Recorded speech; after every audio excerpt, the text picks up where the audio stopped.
सगळ्यांची माळ आकाशात उडताना पाहून प्रियकराला प्रियशी आणि प्रेयशीला प्रियंकर आठवते. हा एक वेगळा कवितेचा संदर्भ कवी राणाकांतांचा आहे, जो या पतंगाला बघून असं लक्षात येतो की पतंगांची माळ एवढे अजूनही अंबरात भेट आपुली स्मरणी काय तू मनात.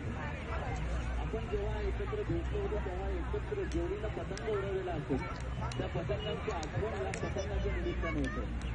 पतंग म्हणजे मनाचा एक हळुवार कोपरा, पतंग म्हणजे आपल्याच मनाची एक हळुवार स्थिती, एक आकृती.